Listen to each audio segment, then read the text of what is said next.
39 वर्षापूर्वी रामानंद सागर यांच्या रामायण या मालिकेने प्रेक्षकांच्या मनावर राज्य केले. यातील एकूण एक पात्र प्रेक्षक आजही विसरलेले नाहीत.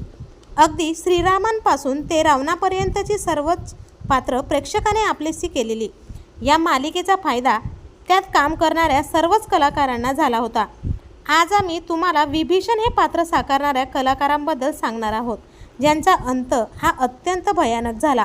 त्यांच्या मृत्यूचे गूढ CCTV फुटेजमुळे उलगडले. रामायणमध्ये विभीषण ही भूमिका सुप्रसिद्ध TV अभिनेते मुकेश रावल यांनी साकारली होती. वयाच्या 66व्या वर्षी त्यांनी रेल्वेखाली येऊन त्यांचे जीवन संपवले. अभिनेत्याचा मृतदेह सकाळी 9:30 वाजता आढळून आला. मात्र त्यांच्या कुटुंबियांनी दुसऱ्या दिवसापर्यंत त्यांची ओळख पटवली नव्हती. तो मृतदेह बोरीवली आणि कांदिवली या रेल्वे स्थानकादरम्यान असलेल्या रुळांवर सापडला.